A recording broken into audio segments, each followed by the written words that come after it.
ಆತ್ಮೀಯ H16 news ಅರ್ಥಾತ್ ಸೀತಾರಾಮ್ಗೆ ಸ್ವಾಗತ. ನಾನು ನಿಮ್ಮವ MI ಅಥವಾ ಮಲ್ಲಪ್ಪ ಜೋತಾವರ್. ಆತ್ಮೀಯರೇ, ಜಾತಿಹೀನ ಮನೆಯು ಜೋತಿದಾಹೀನವೇ, ಜಾತಿ ವಿಜಾತಿಯನ ಬೇಡ, ದೇವನೊರೆ ಜಾತನೇ ಜಾತ ಸರ್ವಜ್ಞ.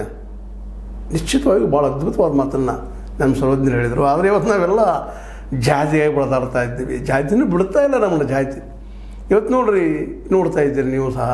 ಒಂದು ಕಡೆ ಲಿಂಗಾಯತರು, ಅಲ್ಲೇ ಮತ್ತು ನಾವು ಲಿಂಗಾಯತ ಬೇರೆ, ವೀರಶೈವ ಲಿಂಗಾಯತ ಬೇರೆ, ಮತ್ತೊಂದು ಬೇರೆ. ಅವ್ರಂದ್ರೆ ಒಕ್ಕಲಿಗರು ನಮ್ಮದಪ್ಪ, ಪ್ರತಿಯೊಬ್ಬರು ಇಂದಾಗ ಹೀಗೆಲ್ಲ ಇಡೀ ಜಾತಿಗೆ ಎಲ್ಲರೂ ಬೆನ್ನಿದ್ದಾಗ ಮಠಾಧೀಶರಾಗಿರ್ಬೋದು, ಹಿಂದುಳಿದವರಾಗಿರ್ಬೋದು, ಜನಸಾಮಾನ್ಯರಾಗಿರ್ಬೋದು, ಜಾತಿಯ ಒಂದು ಸಂಕೋಲೆಯಿಂದ ಹೊರಗೆ ಬರಲಿಕ್ಕೆ ಯಾರೂ ತಯಾರಿಲ್ಲ. ಆದರೆ ಇದ್ದುಕೊಂಡು ನಮಗಿಲ್ಲಪ್ಪ ಅರೆ ಮೀಸಲಾತಿ ಅಂತೇಳಿ. ಮೀಸಲಾತಿ ಜಾತಿ, ಮೀಸಲಾತಿ ಜಾತಿ. ನಿಜವಾಗಿ ಅದು ಬದಲಾಗಬೇಕಾಗಿತ್ತು. ಇಷ್ಟರೊಳಗೆ ಬಸವಣ್ಣವ್ರ ಅದಕ್ಕೆ ನಮ್ಮ ಜೀವ ಸಹಿತ ತ್ಯಾಗ ಮಾಡಿದರು.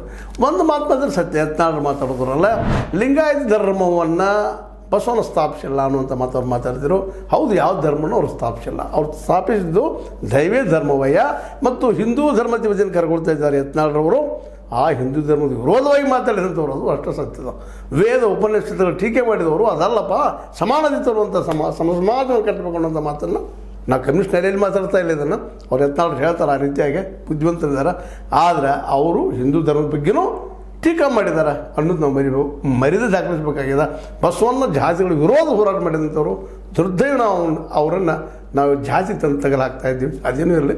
ಈಗ ಮಾತ್ರ ಎರಡು ಲಿಂಗಾಯತ್ ಮತ್ತು ಒಕ್ಕಲಿಗರು, ಇವೆರಡೂ ಬಣಗಳಲ್ಲಿ, ಎರಡು ಜಾತಿಗಳಲ್ಲೇ ಒಕ್ಕಲಿಗರು ಸ್ವಲ್ಪ ಒಗ್ಗಟ್ಟು ಹೆಚ್ಚಾಗಿದೆ ಅಂತ ಹೇಳಬೇಕಾಗಿದೆ. ಯಾಕಂದ್ರೆ DK ಶಿವಕುಮಾರ್ ಮತ್ತು HDK ಅತ್ಯಂತ ಪ್ರಬಲ ವಿರೋಧಿಗಳು.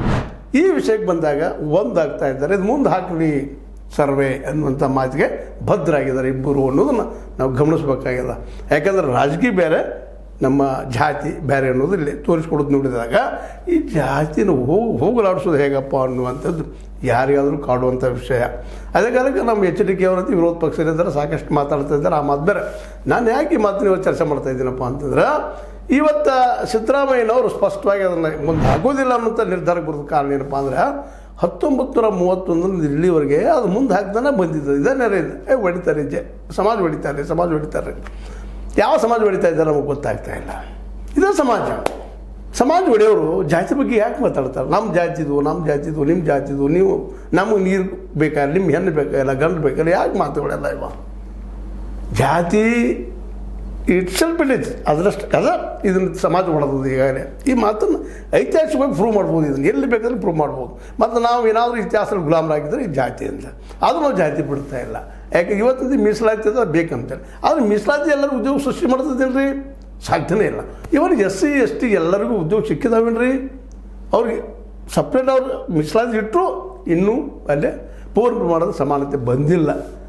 ಅದಕ್ಕಾಗಿ ಅಂಬೇಡ್ಕರ್ ಅವರು ಹೇಳ್ತಾ ಇದ್ರು, ಕೇವಲ ಅಸ್ಪೃಶ್ಯರಿಗೆ ಮಾತ್ರ ನೀವು ಅದನ್ನು ರಿಸರ್ವೇಷನ್ ಕೊಡ್ರಿ ಅಂತೇಳಿ.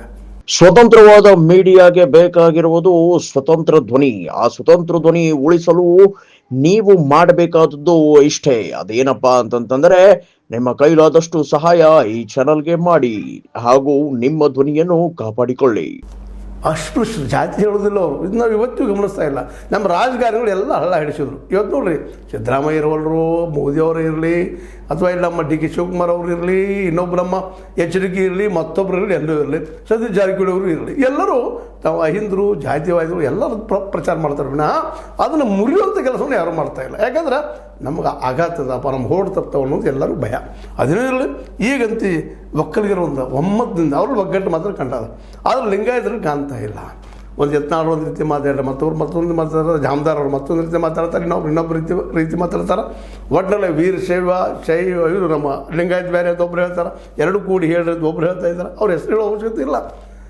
ಇವತ್ತು ನಮ್ಮ ಬೊಮ್ಮಾಯಿಯವರಾಗಿರ್ಬೋದು, ನಮ್ಮ ಅದೇ ಕಾಲಕ್ಕೆ ಯತ್ನಾಳರಾಗಿರ್ಬೋದು, ಮತ್ತೊಂದು ಕಡೆ ನಮ್ಮ MP ನಮ್ಮ ಇವರು ಪಾಟೀಲ್ರವರಾಗಿರ್ಬೋದು, ಅಥವಾ ನಿರಾಣಿಯವರಾಗಿರ್ಬೋದು, ಯಾರೋ ಒಟ್ಟಿನಲ್ಲಿ ಎಲ್ಲರೂ ಹೆಚ್ಚು ಕಡಿಮೆ ಇವರೆಲ್ಲ ಇವತ್ತು MB ಪಾಟೀಲರು, MP ಅಲ್ಲ MB ಪಾಟೀಲರು, ಇವರೆಲ್ಲರಿಗೂ ಇವತ್ತು ನಮ್ಮದೊಂದು ಲಿಂಗಾಯತ ಸಪ್ರೇಟ್ ಮಾಡಲಿ ಅಂತಾರೆ, ಮತ್ತೊಂದು ಮಾಡಲಿ ಅಂತ ಹೇಳ್ತಾರೆ, ವೀರಶೈವ ಲಿಂಗಾಯತ ಬೇರೆ ಅಂತ ಹೇಳ್ತಾರೆ, ಎರಡು ಒಂದು ಅಂತ ಹೇಳ್ತಾರೆ.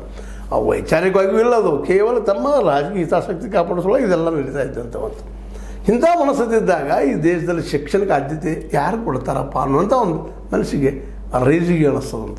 ಶಿಕ್ಷಣಕ್ಕೆ ಇಲ್ಲಿ ಮಹತ್ವ ಇಲ್ಲ. ಶಿಕ್ಷಣ ಅಂದ ತಕ್ಷಣ ಪ್ರೈವೇಟ್ ತೆಗೆದುಕೊಟ್ಟು ಬಿಡೋದ್ರಿ. ಪ್ರೈವೇಟ್ ಸ್ಕೂಲ್ಗಳು ಅವ್ರು ಸಿಕ್ಕಾಪಟ್ಟೆ ಜನರಿಂದ ದುಡ್ಡನ್ನ ಯಾವ ರೀತಿ ಹೇಳ್ತಾ ಇದ್ದಾವೆ ಅದನ್ನೊಂದು ಎಪಿಸೋಡಲ್ಲಿ ಮಾಡುವ ವಿಚಾರ ಅದು. ಬಟ್ ಅದನ್ನು ಅಲ್ಲಿ ಬಿಡೋಣ. ಅದು ಈಗ ಶಿಕ್ಷಣ ಸಹಿತ ಖಾಸಗೀಕರಣಗೊಂಡ ಕೇವಲ ದುಡ್ಡಿದ್ದವರಿಗೆ ಮಾತ್ರ ಶಿಕ್ಷಣಪ್ಪ ಈ ದೇಶದಲ್ಲಿ ಅನ್ನುವಂಥ ಪರಿಸ್ಥಿತಿ ಬಂದುಬಿಟ್ಟದ್ರಿ ಇವತ್ತು. ನಾವು ಬಿಸಿ ಊಟ ಕೊಡ್ತೀರಿ, ಆ ಊಟ ಕೊಡ್ತೀರಿ, ಈ ಊಟ ಕೊಡ್ತೀರಿ, ಆದ್ರೆ ಹುಡುಗರು ಬೋರ್ದಿಲ್ಲ. ಅಲ್ರಿ ಕ್ವಾಲಿಟಿ ಎಜುಕೇಷನ್ ಕೊಡೋದಿಲ್ಲಲ್ಲೇ. ಅಲ್ಲಿ ಶಿಕ್ಷಕರು ಸಫಿಷಿಯೆಂಟ್ ಇಲ್ಲ, ಸ್ಕೂಲು ರೂಮ್ಗಳು ಸಫಿಷಿಯೆಂಟ್ ಇಲ್ಲ, ಸರ್ಕಾರಿ ಶಾಲೆಗಳಲ್ಲಿ ಸರಿಯಾಗಿ ಮಾಸ್ತರ್ಗಳು ಬರೋದಿಲ್ಲ. ಇವೆಲ್ಲವೂ ಸಾಕಷ್ಟು ಅಲ್ಲಿ ಡಿಮೆರಿಟ್ಸ್ ಇದ್ದಾವೆ. ರೆಕಾರ್ಡಲ್ಲಿ ಮೊದಲು ಯಾರು ಕರೆಕ್ಟ್ ಇದ್ದಾವೆ, ಎಲ್ಲ ರೆಕಾರ್ಡೇ ಬರ್ತಾರೆ, ಹೋಗ್ತಾರೆ, ಸೈ ಮಾಡಿ ಹೋಗ್ತಾರೆ, ಅದಾರಿ ಹಾಜರಿ ಅದಾರ ಅಂತ ಹೇಳಿ ಹೇಳ್ತಾರೆ. ಅಂದರೆ ಇದರ ಅರ್ಥ ಏನಪ್ಪ, ಅಲ್ಲಿ ಭ್ರಷ್ಟಾಚಾರ ತುಂಬ ಹೋಗಿದೆ ಅಂತ. ಅದೇನೂ ಇರಲಿ. ಈಗ ಒಕ್ಕಲಿಗರೆಲ್ಲ ಇಲ್ಲಪ್ಪ ಇದು 15 ದಿವಸ ಮುಗಿಯುವಂಥದ್ದಲ್ಲ, 45 ದಿವಸ ಮುಗಿಯುವಂಥದ್ದಲ್ಲ, ನಾವು ಸ್ವಲ್ಪ ಮುಂದೆ ಹಾಕ್ರಿ. ಮುಂದೆ ಹಾಕೋದೇನು ದೊಡ್ಡ ವಿಷಯ ಅಲ್ಲ. ಮುಂದೆ ನಾಳೆ ಬ್ಯಾಸಿಗೆ ಬರ್ತದೆ. ಈಗ ನೀವು ಯಾಕೆ ಮಾಡ್ತೀರಿ? ಇದು ಮಾಡ್ತಾರವರು, ಇವರು ಮೋದಿಯವ್ರು ಮಾಡ್ತಾರೆ, ಅಲ್ಲಿವ್ರಿಗೆ ಹೋಗ್ರಿ. ಮತ್ತು ಅದು ಮೋದಿಯವ್ರು ಯಾವಾಗ ಮಾಡ್ತಾರೆ? ನಿಶ್ಚಿತವಾಗಿ 2027 ಮಾಡ್ತಾರೇನೋ ಅನ್ನೋದಕ್ಕೆ ಸಹಿತ ಇವತ್ತು ಪಕ್ಕ ಇಲ್ಲ. ಅವ್ರು ಅಂದಿದ್ದಾರೆ ಅಷ್ಟ. ಎಷ್ಟೋ ವಿಷಯಗಳು ನಮ್ಮ ನೋಡ್ರಿ, ಗ್ಯಾರಂಟಿ ನಿಮಗೆ ಕೊಟ್ಟಿದ್ರು ಅವರು. ಏನಪ್ಪ 2 ಕೋಟಿ ಉದ್ಯೋಗ ಪ್ರತಿ ವರ್ಷ ನಿರ್ಮಾಣ ಮಾಡಿದ್ರೆ ಎಷ್ಟೋ ಪ್ಯಾಕೇಜ್ಗಳನ್ನು ಘೋಷಣೆ ಮಾಡಿದ್ರು. ಬಿಹಾರಕ್ಕೆ ಎಷ್ಟು ಇಂಪ್ರೂವ್ ಆಯ್ತು ಬಿಹಾರ. ಇವತ್ತು ಸಹಿತ ತಳಮಟ್ಟದಲ್ಲದ ಅತ್ಯಂತ ಬಡ ರಾಜ್ಯ ಯಾವುದ್ರ ಇಂಡಿಯಾದಲ್ಲಿ ಇದ್ದಲ್ಲ ಬಿಹಾರ. ಎಷ್ಟು ಆಶ್ವಾಸನೆ ಕೊಟ್ಟರು ಪ್ರತಿ ಚುನಾವಣೆಯಲ್ಲೇ, ಅದು ನೋಡಿದ್ರೆ ಅಲ್ವೇ ಅಲ್ಲ. ಕರ್ನಾಟಕಕ್ಕೆ ಎಷ್ಟು ಆಶ್ವಾಸನೆ ಕೊಟ್ಟರು, ಎಷ್ಟು ಮಾಡಿದರು? ಹೋಗಲಿ ಬೇರೆ ಬೇರೆ ರಾಜ್ಯಗಳಲ್ಲಿ ಏನು ಮಾಡಿದರು, ಇಡೀ ದೇಶದಲ್ಲಿ ಏನು ಮಾಡಿದರು? ಗಂಗಾ ಸ್ವಚ್ಛ ಮಾಡ್ತಾವೆ ಅಂತ ಹೇಳಿದರು, ಮಾಡಿದ್ರೆ ಸ್ವಚ್ಛ ಆಯಿತು ಎಲ್ಲಿವರೆಗೆ? ಎಷ್ಟು ಖರ್ಚಾಯಿತು? ಸ್ಮಾರ್ಟ್ ಸಿಟಿಗಳು ಅದನ್ನ ಎಷ್ಟು ಇವೆಲ್ಲ ಎಲ್ಲ ಯೂಸ್ ಬಂದ್ರಿಂದ ಎಲ್ಲರಿಗೂ ಮನೆ ಸಿಕ್ಬಿಟ್ವಾ? ಆಗ 22, 24ರಲ್ಲಿ ಹೇಳ್ತಾ ಇದ್ರು ನಾವೆಲ್ಲರಿಗೂ ಮನೆ ಕೊಡ್ತೀವಿ ಅಂತ. ಎಲ್ಲರಿಗೂ ಆಯಿತಾ? ಎಲ್ಲ ಒಂದಿಷ್ಟು ಮಾಡಿದ್ರೆ ಇಲ್ಲ ಅಂತಲ್ಲ, ಆದರೆ ಯಾವ ಪ್ರಮಾಣದಲ್ಲಿ ಆಗೋಯ್ತು ಆಯ್ತೀನು? ಇಲ್ಲಿ ಬಡತನ ಹೋಯ್ತೇನು? ಇಲ್ಲಿ ಎಲ್ಲರಿಗೂ ಉದ್ಯೋಗ ಸಿಗ್ತೇನು? ಇವಾಗೆಲ್ಲ ಉತ್ತರಗಳು ಇವತ್ತು ಇಲ್ಲ. ಇದೆಲ್ಲ ಆಶ್ವಾಸನೆ ಕೊಡ್ತಾರಲ್ಲ ಪ್ರತಿ ಚುನಾವಣೆ ನಕ್ಕಿ. 27 ಮಾಡ್ತೀನಿ ಅಂತ ಹೇಳಿದ್ದಾರೆ. 26, 27 4 ಜನವರಿ ಸ್ಟಾರ್ಟ್ ಆಗಿದೆ ಅಂತ ಹೇಳ್ತಾರೆ. ಆ ಸ್ಟಾರ್ಟ್ ಆದಾಗ ಕರೆ ಆಗುವಂಥದ್ದು ಅದು. ಯಾಕಂದರೆ ಇಲ್ಲಿವರೆಗೆ ಅವ್ರು ಕೊಟ್ಟ ಆಶ್ವಾಸನೆಗಳನ್ನು, ಮ್ಯಾನಿಫೆಸ್ಟೋದಲ್ಲಿ ಕೊಟ್ಟಂಥ ಆಶ್ವಾಸನೆಗಳನ್ನು ಅವ್ರು ಪೂರ್ಣ ಪ್ರಮಾಣದಲ್ಲಿ ನೆರವೇರಿಸಿಲ್ಲ ಅನ್ನೋದು ಸ್ಪಷ್ಟ ಆಗ್ತದೆ. ಏನೋ ಒಂದು 5 ಕಿಲೋ ಅಕ್ಕಿ ಕೊಡ್ತಾ ಇದ್ದಾರೆ, ಸಂತೋಷ ಕೊಡುವಂಥ ವಿಷಯ. ಆದರೆ ನಮ್ಮ ಗುಲಾಮರು ಅದರಿಂದ ಗ್ಯಾರಂಟಿ ಬೇಕಾಗಿಲ್ಲ ನಮಗೆ. ಅದು ಅಕ್ಕಿ ಅದಕ್ಕೆ ಮುಖ್ಯ ನಮ್ಗೆ ಉದ್ಯೋಗ ಬೇಕಾಗಿದ್ದಾವೆ. ಉದ್ಯೋಗ ಇನ್ನೂರಿಗೆ ಯಾವ ಪಕ್ಷ ಕೊಡ್ತಾ ಇಲ್ಲ. ಆ ಮತ್ತೆ ಬೇರೆ ಸಿದ್ದರಾಮಯ್ಯ ಸರ್ಕಾರ ಕೊಡ್ತಾ ಇಲ್ಲ ಎಲ್ಲರಿಗೂ ಉದ್ಯೋಗ. ಮೋದಿಯವ್ರದ್ದು ಇಲ್ಲವೇ ಇಲ್ಲ. ಹಿಂದಿನ ಸರ್ಕಾರಗಳು ಕಾಂಗ್ರೆಸ್ನು ಕೊಡಲಿಕ್ಕಾಗಿಲ್ಲ. ಅದಕ್ಕಾಗಿ ನಮ್ಮ ಮೋದಿಯವರಿಗೆ ಎಲ್ಲರೂ ಆರಿಸಿಕೊಟ್ರು ಒಕ್ಕಲಿನಿಂದ 2014 ನೀವು ಆಗಿರಪ್ಪ, ಇಲ್ಲಿ ನಿಮ್ಗೆ ಯಾರು ಬೇಕಾಗಿಲ್ಲ, ಸ್ವತಃ BJP ಒಂದು ಆಳಲಿ ಅಂತ ಮಾಡಿದರು. ಸ್ವತಃ 10 ವರ್ಷ ಆಳಿದ್ರಿ. ಈಗೇನೋ ಕ್ರಿಪಲ್ ಆಗ್ಯದ, ಕುಂಟ ಸರ್ಕಾರ ಆಗ್ಯದ. NDA ಇನ್ನೊಬ್ಬರು ಸರ್ಕಾರದಲ್ಲಿ ಮಾಡ್ತಾಯಿದ್ರಿ. ಆದರೂ ಅವ್ರಿಗೆ ನೀವು ಇಂಪ್ರೂವ್ಮೆಂಟ್ ಮಾಡ್ತಾನಂತ ಅವರು ತಕರಾರಿಲ್ಲ. ನಿತೀಶ್ ಕುಮಾರ್ ಆಗಿರ್ಬೋದು, ನಾಯ್ಡು ಅವರು ಆಗಿರ್ಬೋದು. ನಾವು ಯಾಕೆ ಮೊದಲು ಚರ್ಚೆ ಮಾಡ್ತಾಯಿದ್ದೀವಪ್ಪ ಅಂದ್ರೆ, ಜನಗಳನ್ನ ನಮ್ಮ ಮೋದಿಯವರು 2027ರಲ್ಲಿ ಮಾಡ್ತಾರಾ, 26, 27ರಲ್ಲಿ ಅನ್ನೋದು ಇನ್ನೂ ಪ್ರಶ್ನೆ ಅದ. ಆದರೆ ಅದೇ ಕಾಲಕ್ಕೆ ಇಲ್ಲಿ ಕರ್ನಾಟಕದಲ್ಲಿ ಈಗಾಗಲೇ ಎತ್ತರಾತು, ಇನ್ನುಳಿದವ್ರದ್ದು ಎಲ್ಲರೂ ಹೆಚ್ಚು ಕಡಿಮೆ ಕಾಂಗ್ರೆಸ್ನಲ್ಲೂ ಸಹಿತ ಅನೇಕರು ಮಾತಾಡ್ತಿದ್ದಾರೆ. 400-500 ಕೋಟಿ ರೂಪಾಯಿ ಅದು ಖರ್ಚಾಗ್ತದೆ. ಹಾಗೆ ಹೀಗೆ ಈಗಾಗಲೇ 100-100 ಕೋಟಿ ಆಗಿದೆ ಖರ್ಚಾಗಿದೆ. 400 ಆಗ್ತದೆ, 300 ಆಗ್ತದೆ. ಇಲ್ಲಿ ಲಂಚನ ಹೊಡಿತಾರಲ್ರಿ, 1000 ಕೋಟಿ 100 ಕೋಟಿಗಳನ್ನು. ಆ ಲಂಚ ಹೊಡಿಕಿದ್ರು ಎಷ್ಟು ಜನ ಅದ, ಏನದ ಗುರುತ ಹಿಡಿದಕ್ಕೆ ಒಂದು 400-500 ಕೋಟಿ ರೂಪಾಯಿ ಖರ್ಚು ಮಾಡಿದ್ರೆ ಏನದ? ನಾವು ಇವತ್ತು ಕೇಳುವಂಥ ಪ್ರಶ್ನೆಗಳು. 1000 ಕೋಟಿ ಲಂಚ ಹೊಡಿತಿರ್ತಾರೆ, 40% 60% ಅಂತೇಳಿ. ಒಟ್ಟಾರೆಯಾಗಿ ಒಂದು ಇಲ್ಲಿ ಸ್ಪಷ್ಟ ಆಗ್ತದೆ ಇವತ್ತಿನವರೆಗೆ, ಮೇಲ್ವರ್ಣೀಯ ಜನ್ಯ ಜಾತಿಗಳಿಗೆ ಈ ಸಮೀಕ್ಷೆ ಬೇಕಾಗಿಲ್ಲ. ಆದರೆ ಇದು ಅನಿವಾರ್ಯದ. ಹಾಗಂತೇಳಿ ತಿರಸ್ಕರಿಸ್ತಾನೂ ಇಲ್ಲ. ಎಲ್ಲರಿಗೂ ಗೊತ್ತದ, ತಿರಸ್ಕಾರ ಮಾಡಿದ್ರೆ ಅವ್ರು 80% ಇದ್ದಾರೆ. ನಮ್ಮ ಮೇಲೆ ಏರ್ ಬರೋ ಸಾಧ್ಯತೆಗಳಿದ್ದಪ್ಪ. ಅನಿವಾರ್ಯವಾಗಿ ಅದು ಬೇಡ ಆಗಲಿ. ಆದರೆ ಆಗಲಿ ಅಂತ ಹೇಳ್ತಾ ಹೋಗೋದು. ಬೆಕ್ಕಿನ ತಲೆಗೆ ತುಪ್ಪ 1000 ಬಿಟ್ಟು ಬಿಡೋದು.